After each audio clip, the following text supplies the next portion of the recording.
Welcome back, everybody. Have you been wondering how in the world am I going to afford a home in this market? The news is telling you we're at record high prices. The lenders are telling you we're at record high interest rates. The news is telling you the sky is falling, the economy is crashing, the jobs report is terrible. How am I going to afford a home in this market or any market? What am I going to do? What are some strategies? That is one of your guys' burning questions. That is question number 3 in the top 5 questions you all have been asking ChatGPT and Google. This is episode 3 in our series of answering your top 5 burning real estate questions. Today, we are going to answer that question for you. We're going to go over a number of ways that you can make purchasing a home more affordable in this market or any market, or ways that you can limit the amount of time between now and when you are ready to make a purchase. There are some great ones on this list. We also have some deep dives into some of these subjects for you on the Informed Home Buyer podcast, and we do deep dives into these all the time. So if you want to go deeper into any of this, hit that like button, click subscribe, hit that little bell icon so you don't miss another episode with crucial information to help you on your housing journey. Without further ado, welcome back to the Informed Home Buyer podcast. I am your host, Rich Curtis, with my co-host, as always, Dave Miller. How you doing, Dave? I'm doing well, Rich. Thanks for having me. Good afternoon. All right. So this is something Dave and I talk about all the time. We talk about with our clients all the time. We talk about with each other all the time, because we are always strategizing on ways to help people achieve their dream of homeownership. And it does get harder and harder year after year. So these are all techniques that we are using on a daily and regular basis. These are field tested, and we're going to go through them one by one for you. Starting with, in this market, give it a shot, negotiate. We are not in that ultra strong sellers market that we've been in. It is not the market where you have to sit back and give the seller everything they're asking for and waive all your contingencies and beg, borrow, and steal and write a pretty letter just to get your offer accepted. That market is gone. We are approaching more neutral market mechanics, and it is the type of market where you can negotiate. You can negotiate on price. You can negotiate on terms. You can take a swing and try to get more out of sellers than you were able to over the last couple of years. And for some people, they haven't got out of this, I have to just give the seller everything mindset that we've been living in. So the very first thing that's going to make homes more affordable for you in 2025 and 2026 is taking your swing, trying to get a little bit off on the price or the terms. And sometimes, in my opinion, terms can be more advantageous to negotiate on than price. And hear me out. And I'm going to have Dave throw some numbers at this for you. But if you get money off the price, great. You've lessened the amount of your loan a little bit. And you're probably not going to get enough off the price to really make a massive swing in your monthly loan payments. So oftentimes, if you beat the seller up 10 or 20 grand on the price, all that does, to be honest with you, is make you feel good at your housewarming party to tell everybody how you beat up the seller. Yay. You feel really good, but you didn't necessarily get the most benefit from your negotiations. That's what Dave and I are here for, is to walk you through some alternate strategies. And one that Dave likes to talk about a lot, and we are just seeing begin to return to the market. It's been kind of off the table for a long time, is asking for seller credits to your closing costs, which actually does preserve capital. So Dave, can you talk us through sort of how that strategy works? Yeah, Rich, you bring up a really good point. So, there's a couple twofold here, and this is going to be piggybacking into our next episode too, which is how to negotiate, and then how can I afford to buy in this market? So they kind of go hand in hand. But what we're talking about here is, there's a lot of different folks in different situations. Some people have a lot of money to put down. Some people have access to a lot of money. Some people have very little money to put down. So if you pass the 5 fundamentals, is that we've talked through, we will talk through again, and you are in a position to buy a home, there's ways that you may be able to do it and afford one in this market. And that could be, we talked about different loan programs. So there's programs where you could have down payment assistance. We use Cal HFA a lot. You can go with a FHA loan, which allows, maybe you don't have down payment assistance, but put as little as 3.5% down. Also allows for lower credit scores. The benefit of these lower down payment programs, there's also conventional with as little as 3% down. Might have depending on credit score, might have a slightly better mortgage insurance rate, but ultimately your down payment is not necessarily going to greatly affect what your payment level is. So we will back into that with what you have available. And if you don't have hardly anything available, this is the market that you can do it in. You can ask for seller concessions and negotiate a seller credit towards closing costs, where you can have down payment assistance that allows the 3.5% down if we go FHA, 3% if we go conventional, and then you can get that closing cost, which can be 2 to 3% as a seller credit. So in this market, these are programs that you can have little to no money down. And even if you have 5, 10, 15% to put down, maybe we look at the house and say, okay, you want to afford in this market, it's not your forever home. If this is not your forever home, buy the house that needs a little TLC, a little elbow grease. Even if you can't do it, you're not handy. Work with someone like Rich, myself, people that have experience in these things and know, okay, well, if I buy this house, is it, something that with 5, 10, $15,000, I can improve and make it as nice as a house that's maybe $50,000 more, if that work had already been done prior to me buying that home. Yeah, I think that's a great point. And when we're talking about strategies that aren't just negotiating on price, we're talking about leaving you that $15,000 actually in your pocket so you can do that kind of work. So if we take our average, put some numbers to this, we usually work with about a $500,000 purchase price. So if you were doing a 3% conventional loan, you need $15,000 as a down payment, you're going to have roughly 3% closing costs, another $15,000 in closing costs. That's $30,000 out of pocket to buy that home. Now, if you go to Mr. Seller and you say, I want to buy the house for $15,000 less, Dave, on a 400 and something $1,000 mortgage, if you take 15,000 off the purchase price, what's that going to drop your payment? Oh, probably $70 a month. Nothing, Yeah. nothing crazy. Yeah. So $70 a month isn't going to put new flooring in your house. $70 a month isn't going to even repaint the interior. It's not going to get you new windows. It's not really going to do anything for you. So check this difference in strategy. Instead of taking that $15,000 off the purchase price, you say, Mr. Seller, I'm going to give you the full price or whatever price you've selected, but I'm going to ask you for a 3% credit back to my closing costs. Now the seller's covering your closing costs for you. You're not coming out of pocket, and you've just preserved $15,000 that you saved to buy your house that you can then utilize to make improvements or upgrades on the home, or just as an emergency fund because we're living in uncertain times if you want to do it that way. But taking $15,000 off the price makes you feel good at the housewarming party. You were a real shark. You negotiated, right? But it didn't actually make your life better. You save $70 a month. And I would posit to anybody listening to this, if $70 a month, if $100 a month, if even $200 a month is the difference between whether you should buy a house or not, easy answer. You shouldn't be buying a house right now. You need to save up and get more financially secure. So that 70 isn't really going to do much for you, but that 15,000 in your pocket does a ton for you. And the net to the seller is the same. Whether you beat them up 15,000 on the purchase price or whether you ask instead for a 3% credit, seller walks away with the same amount of money, but you walk away with a much different amount of money. That's why you want professional negotiators working on your behalf, because negotiating isn't always just on price. And we have a whole episode coming up where we can go even deeper with this. But the point here is, first way to make a home more affordable for you in this market is think about negotiating.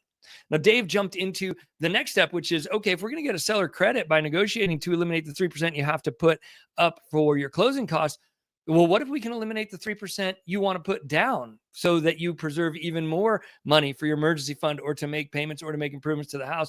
And there are some zero down programs. So Dave, let's talk about the flagship zero down program, the one everybody's going to think of. Yeah. And so the Cal HFA program is whether you're going, there's different loan programs. There's a government loan we call FHA. There's a conventional loan.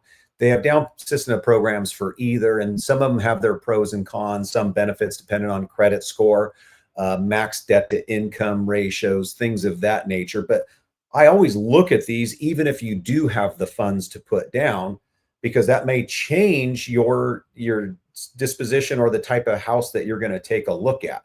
So and we have clients, in fact, we're working with some joint clients right now, Rich, that came to us and said, I want to put 20% down initially, have no mortgage insurance. Now, all of a sudden they want to put as little down. And now they're going to buy probably a house that isn't top of the market. And they're going to use some of their money that they have reserved or were planning on putting down to improve the house and make it, what they need. And they're not buying at the top of the market. So whether you have the money to put down or not, we look at both options here, or look at all options, explore what's going to be best for you. So again, the other benefit is with these down payment assistance programs and looking at programs like FHA, one thing we don't know, and you'll hear a lot of mortgage lenders or maybe realtors say, oh, just buy it now and refinance in 6 months or a year when the rates go down. There is Yeah. no The guarantee. date the rate, marry the house garbage. Don't if anybody Yes, says that to you, just walk away. Just go right. find somebody else. Yeah, and I've been doing this a long time, and I can't tell you how many times I've heard mortgage people, talk about, "Oh yeah, just do it now, and then we'll just refinance you. We'll buy it now. We'll refinance you in 6 months when rates are a point lower." Nobody knows that. And even if they do get lower, and you put little money down, you have to have equity in order to refinance. You also still have And to qualify for a loan, have your job, have good credit. Lots of things can yes, change. yes, and we talk about all those things, right? Maybe you're in a position, how do I afford a house in this market? Well, maybe you plan on retiring. And we've dealt with folks like this, Rich, that like they got pension coming, or maybe there's a lag between when they retire until what their full benefit's going to be. So they want to buy a home now while they have a job, because if I wait 3 or 6 months when rates are lower, potentially, or maybe the market's a little bit better, they may not even qualify for a mortgage at that point in time. So these are Yeah. all things we want to pay attention to. So what's a big benefit to the FHA loan when it comes to refi? There's one big component the FHA loan takes off the table, but put a pin in that for our listeners.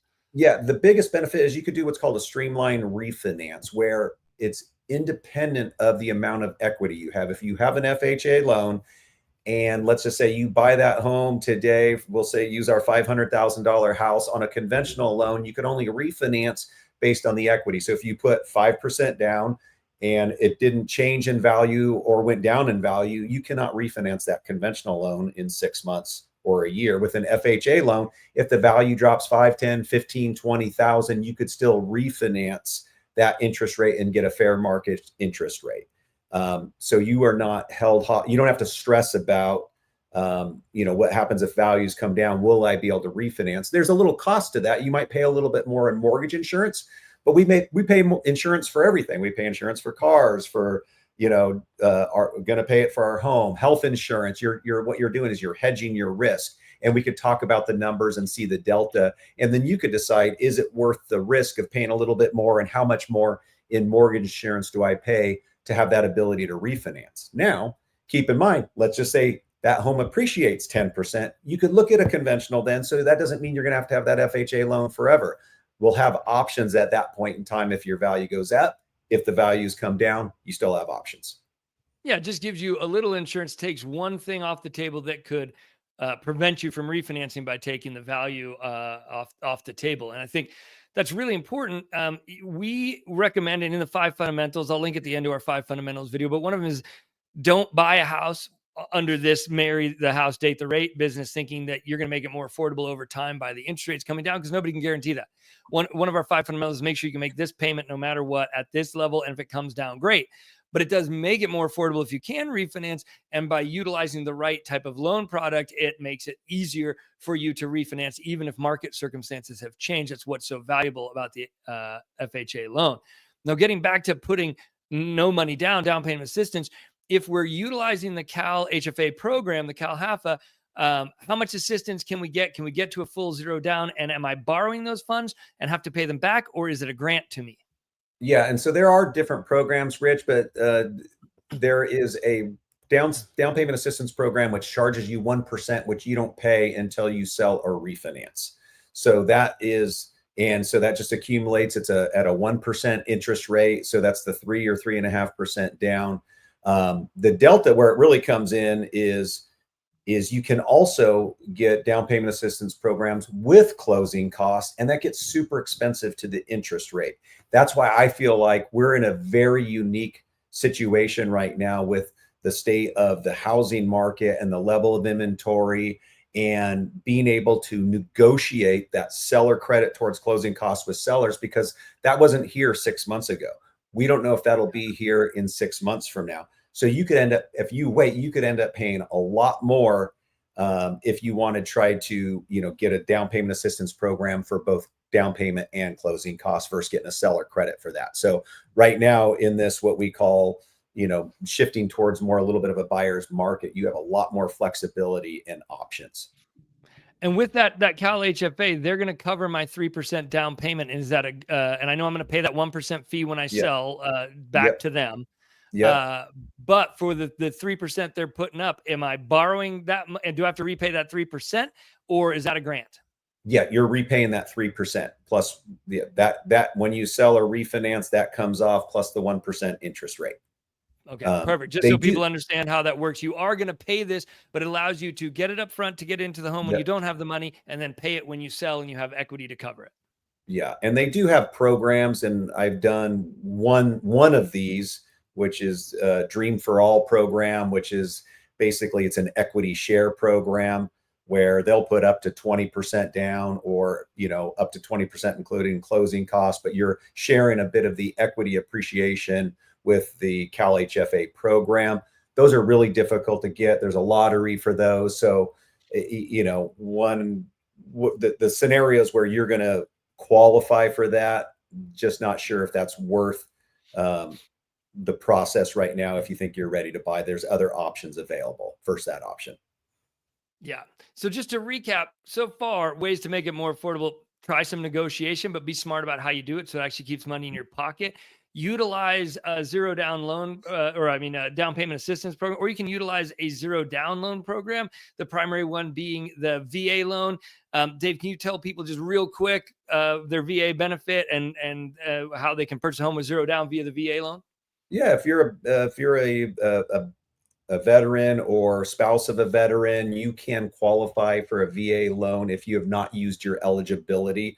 And so that allows you to put 0% down. Now, depending on how you exited the military, there might be what's called a funding fee, which actually would get built back into the loan. But so it's still technically zero down. You'd still have to come up with some closing costs. Back in the day, sellers had to pay a bulk of these closing costs. I know we have a whole episode on this, Rich, but that's shifted now where buyers can pay a lot of these. So you could still get a seller credit towards closing costs with a VA loan.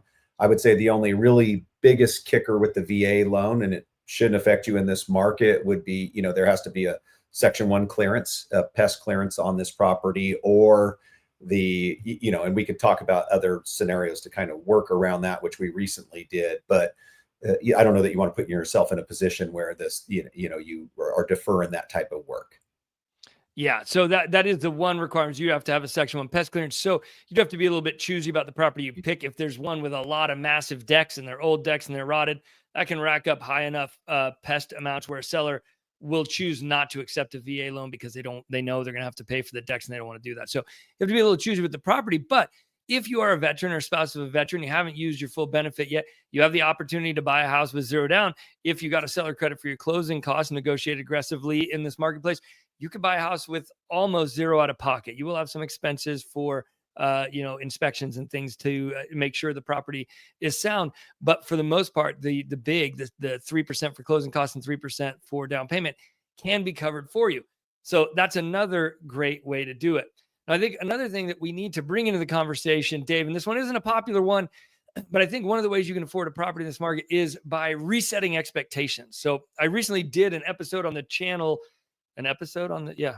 a video on the channel Yeah. that is on Is the American Dream Dead? And I went into the history, the whole, two kids and your own home and a Chevy in the driveway and a washing machine.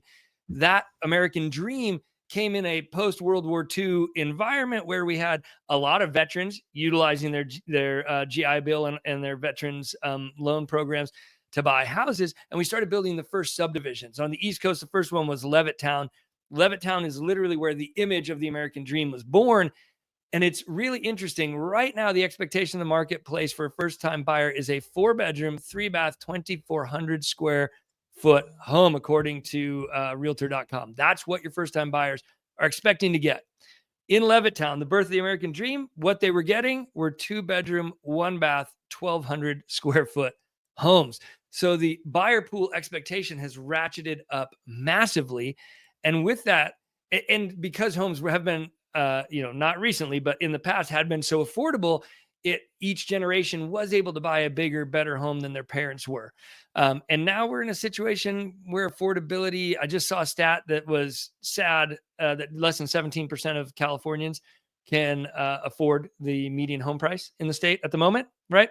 So that means some of you have to be looking at less than the median size home and less than the median quality home. And I think if we look at resetting expectations and going for maybe it's not a 1,200 square foot, Right. but getting a smaller home, getting more of a starter home, and playing Monopoly a little bit and buying up, that is a strategy that will allow a lot more of you to come to market sooner. Dave, you've flipped a lot of homes over the years. You've done this yourself. Can you talk a little bit about the sort of the value of not trying to buy your forever home right out of the gate? Yes, I think there's tremendous value there, Rich. And it depends too, what's your, family look like? Do you already have 3 kids and are you going to be on top of one another?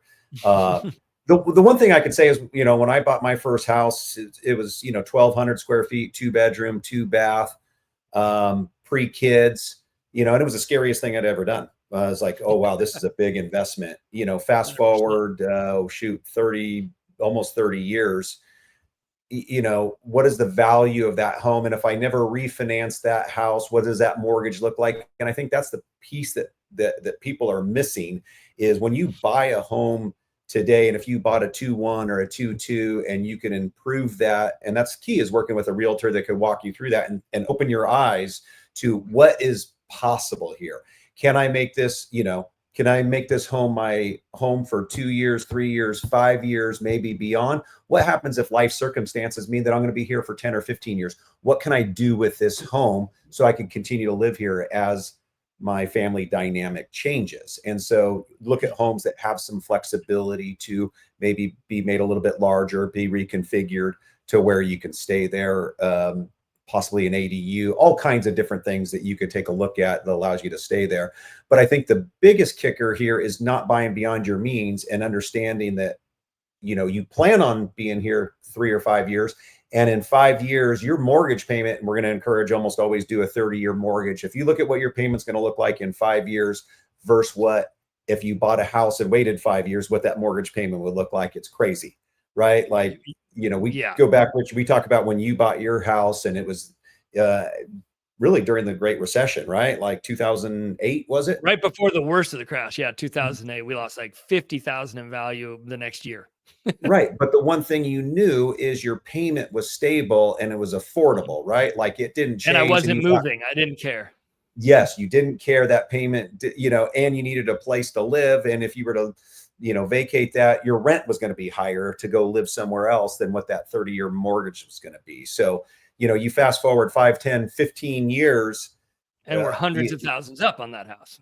Yes, and your mortgage payment, granted, if you had the opportunity to refinance, is way lower than what that would be if you bought that house today. So it's a scary thing, but you made that house work. Maybe now you want to look at upsizing, and do you keep that as a rental? Do you sell it and use that money? But ultimately, ideally, there's no guarantee we can guarantee this, but 5, 10, 15 years down the road, we hope anyone that buys a house today will have some equity.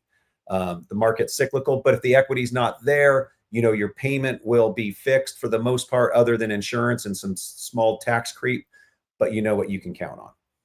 100%. And one of those 5 fundamentals we already talked about was, can you make the payment now, no matter what? And if it gets better, great. One of the other ones is having a long time horizon. So one of the things is we've told you on this podcast, we expect prices to continue to come down, not in big drastic leaps, but continue to make a steady and measured, march down over the rest of this year and potentially next year as well.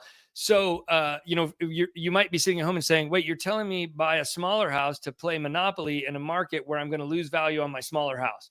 So yes, if you were going to buy your 2-1 today and try to sell it in 2 years and buy up, you're probably going to have a problem. That's why one of our other 5 fundamentals is having a long time horizon for your purchase, at least 5 years.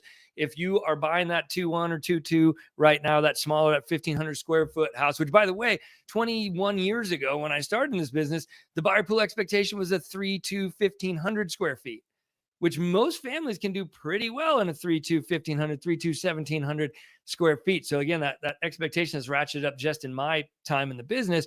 But if you buy that 2-1 now and you lose a little value this year or next year, as long as you're going to wait and not be having to sell for 5 years or more, you're going to do okay on that. You're going to be able to play your Monopoly and buy up. And I think that is an incredible strategy for people to start to look at. Is this a market that I want to buy my forever home in? Or is this the market that I want to get in, secure my housing costs, the biggest line item in my budget, know what that's going to be for a while, and make some improvements over time, knowing that eventually I'm going to sell this thing down the road and buy something better.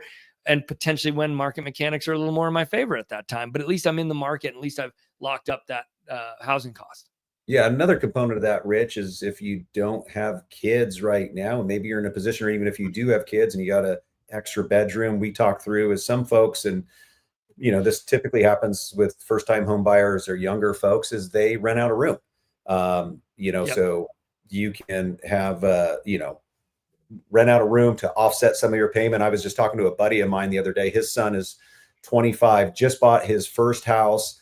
He had like a $2,800 payment, and he's rented out 2 rooms, and I think they were, $800-900 a room. So he's living in a house and paying less than he would pay. He's paying 1,000, so about $1,000 himself. But if he were to rent that same room in another house, now he's getting that equity and that equity buy down by folks renting a room from him. And he's in a position where he's happy to do so. He could even rent out his room and go rent somewhere else if he wants and cover his full nut. So there's flexibility in terms of, what you might need to do if you have to get out of Dodge. Yeah, absolutely. And when you buy at max budget, the big forever house where you're totally strapped, there isn't much flexibility. You've got too little equity, too high a payment to cover Yeah. the mortgage if you need to rent it. You're strapped every month to where if you lose a job or something, you're going to have to throw in the towel and sell it if you have equity, or lose it if you don't. And so in markets like this, where life is uncertain, I mean, life is always uncertain for all of us, but a little more Yeah. economically at the moment, uh, it's better to be more conservative with your purchases and not go to the like maximum that you can possibly afford or not afford. Another thing that goes into ways that you can, in this market, make things more affordable is if you have not been able to save up because of inflation, because everything in your life costs more, you haven't been able to save up those down payments. Maybe you don't qualify for the down payment assistance programs. Maybe you're not a veteran, so you can't get a zero down loan. What are some other ways that you can come up with the money? And one of those is you can actually give yourself a loan. If you're a W-2 employee and you're participating in a 401k, you can actually loan yourself from that system. So Dave, can you tell people how that works? If they want to borrow, how much can they borrow from their 401k? How does it work? How do they pay themselves back? Is it considered in their overall debt to income picture? Can you answer those questions for folks? Yeah, great question, Rich. When you used to borrow years ago, I've been doing this a long time. When you borrowed from your 401k, you would have to count that debt against you. So that affected your debt to income ratio. So sometimes, unless you were making a lot of money, you just didn't have money down. That was a great program. They've changed that now. So you're technically paying yourself back if you borrow from your 401k. And it depends on your provider. I encourage you to reach out to your provider. I've had this conversation a lot with folks, and different providers allow for a different percentage of your portfolio that you can borrow against. And we'll just say on average, it's 50%. Let's just say you had 30,000 in a 401k, and for a first-time home buyer, down payment assistance, there's not a penalty. Oftentimes you can borrow against that and get 15,000 down, 50%, that you could use for your down payment and or your closing costs. And you could, there's different ways to go about it. I've seen folks just take a withdrawal against it, and some take a loan against it and pay themselves back. So there's different, ways to go about this. It just depends on your plan provider and the type of retirement plan you have. There's, 401ks and 403bs where we can't borrow money. And, we run into this a lot here, Rich, not far from Sacramento, or state workers. So if you're if you're CalPERS, certain retirement programs, you cannot borrow money from those, like pension programs. But if you have a separate retirement, like a 401k or 403b, you can oftentimes borrow money from those programs. Nice. And is there any restriction on what you can do with the money? Can you use it only for down payment, or can you use it for down payment and closing costs? Both. Yep. You could use it for both, as long as you're, really using it towards your home purchase. Awesome. And so, yeah. And, the government set that up nicely. So you do have that, kind of one-time exemption to be able to use that. And again, I encourage anyone, check with your plan provider, see what's available. If you've been saving and, you're not taking, all these years of hard-earned savings into your retirement, because the intention is that you're going to pay yourself back, and you're going to pay that money back, but allows you to get in a home sooner than later. Yeah, this is a great strategy. Another one that we can look to for how do I get the money is, you can get gift funds from family. Sometimes, though, you might also have another issue, which is that debt to income ratio. So even if you can get some gift funds from family, that's great. But if you don't qualify from the loan from a debt to income ratio, this kind of plays into affordability as well. We have another potential solution from that for that. Dave, can you talk to people a little bit about the non-occupant co-borrower sort of help, which doesn't always work. I'd say Yeah. more often than not, it doesn't work. But last year we did two. We did two Yeah. non-occupant co-borrowers. Yeah, and So it's really just based on, your situation. Do you have someone that's willing to technically co-sign for you so that we're bringing their income and their debt into play? So basically, they're just like another borrower on the loan, but they're not required to occupy the property, and you still get owner occupied rates. And so, it's important to look at is if someone's got good credit and good income, we also have to take their debt into equation as well. So if they have a house payment, they have credit card payments and car payments, if we blend them in with you, is that going to lower your debt to income ratio situation enough to where you qualify? And I would say the only downside to it is you need to refinance at some point to get them off of the loan. And if they're willing to do it, oftentimes this is a parent, a sibling, someone that's pretty well established. Maybe they already have their own home. It's not going to keep them from buying a home, or someone that just really wants to help you out. Maybe they're going to, whatever that situation may be. So we ask all these questions. I always ask. And sometimes people are like, well, I don't have anyone that's willing to co-sign for me. Sometimes people don't even know that's an option. I ask people, do you have the ability for gift funds? No, no one's willing to gift me any money. Well, I wouldn't be doing my job if I just didn't ask the questions. And oftentimes people are like, no, I don't think so. Well, you know what? Let me talk to so-and-so. Maybe, and it could be as little as $5,000 or $2,000 that makes the difference between you being able to buy the house and not buy the house. So we bring up all options and see what's going to potentially work for you. yeah, absolutely. And like I said, it's not the most common technique, but we had a couple last year that was probably. And by the way, I think when people think of a cosigner, they think this is like a kid fresh out of college, first house or whatever. We have people who are entrepreneurs who don't necessarily report all their income exactly the same way a normal person would, and so they have plenty of money, but their debt to income ratio is way out of whack because the way they earn their money isn't Yeah. showable on a traditional tax return. And they may be able to make 3 of these mortgage payments, but they technically need a cosigner to meet these debt to income ratios. So that we have people who just come from all walks of life who have all sorts of challenges, and we pull in every different creative way we can to solve these challenges for you. And so maybe all the things we presented today don't apply to you, but if even one or two does, it could really change your home buying journey. And that's why we bring up some of these things that you might be thinking, well, that sounds a little, niche use case. But for the one person that needs it, it can make all the difference. Yeah. Um, And I think we don't leave any stone unturned, I would say. And even if you don't, so we look at everything, and it doesn't take long to do. I think for those watching this might be overwhelmed. Oh my gosh, there's, all these different loan programs, all these scenarios. Literally a 5-minute conversation is, I'll know what questions to ask. And are these even, things that, make sense for you or don't make sense for you. So we can really get that vetted in, a 5 or 10-minute call. To understand what there may not be needed to benefit you as a potential borrower. Yeah, absolutely. And the last one on our list that we have for you guys today, and I'm actually a really big fan of this one, and I really think this is potentially the future of solving some of these affordability problems. Certainly, we need to be building more houses so that we have more inventory available to solve the housing crisis. But I also think we're in a point in our history where we're doing things in a very unique way that they were never done before, which is we live on an island isolated. We are raising our kids for the most part without the village, without parents, without uncles and aunties help, without family living on the same street or next door or in the same house with us. I grew up in a multi-generational household. I shared a room, and I'm not exaggerating, I shared a room with my grandmother until I was 14 years old. I'm the youngest of 5 children. Yeah, that's the appropriate face for that, Dave. Okay. But Yes. it did happen. It did happen. And so I think multi-generational living is something that does need to make a comeback in our country. I think it's healthy for families. It's great for kids.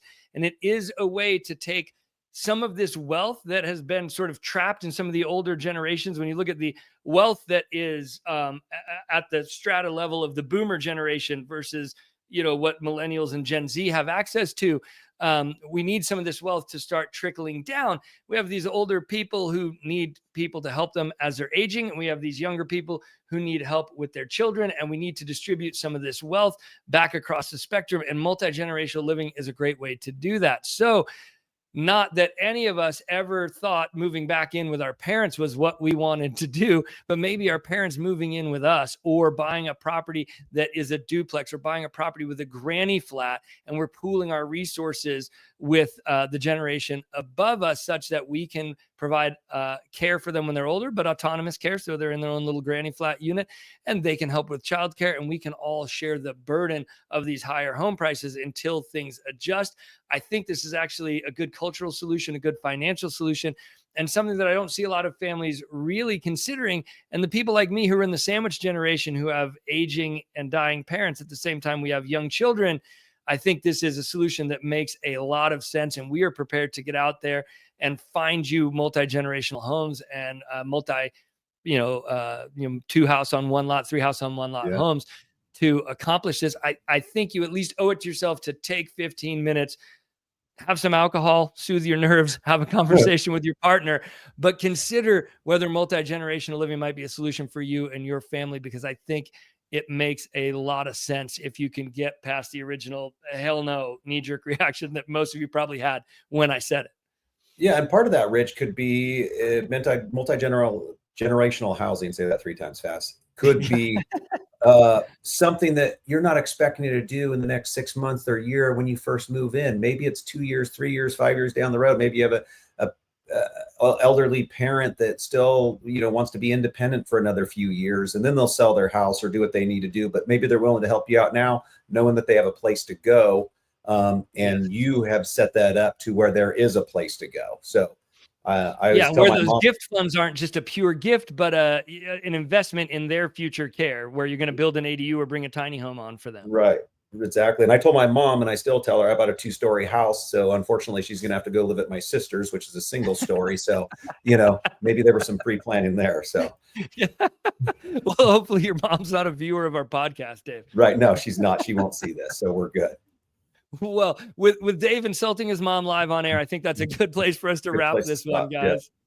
guys. If you made it to this far, you've spent 37 minutes helping us listening to us try to help you find ways to make housing more affordable in this market. You are truly dedicated to your financial education, and we appreciate it. Thanks for making it to the end with us, and we'll see you on the next one. I'm Rich Curtis. And I'm Dave Miller. Thanks, Rich. See you. Bye now.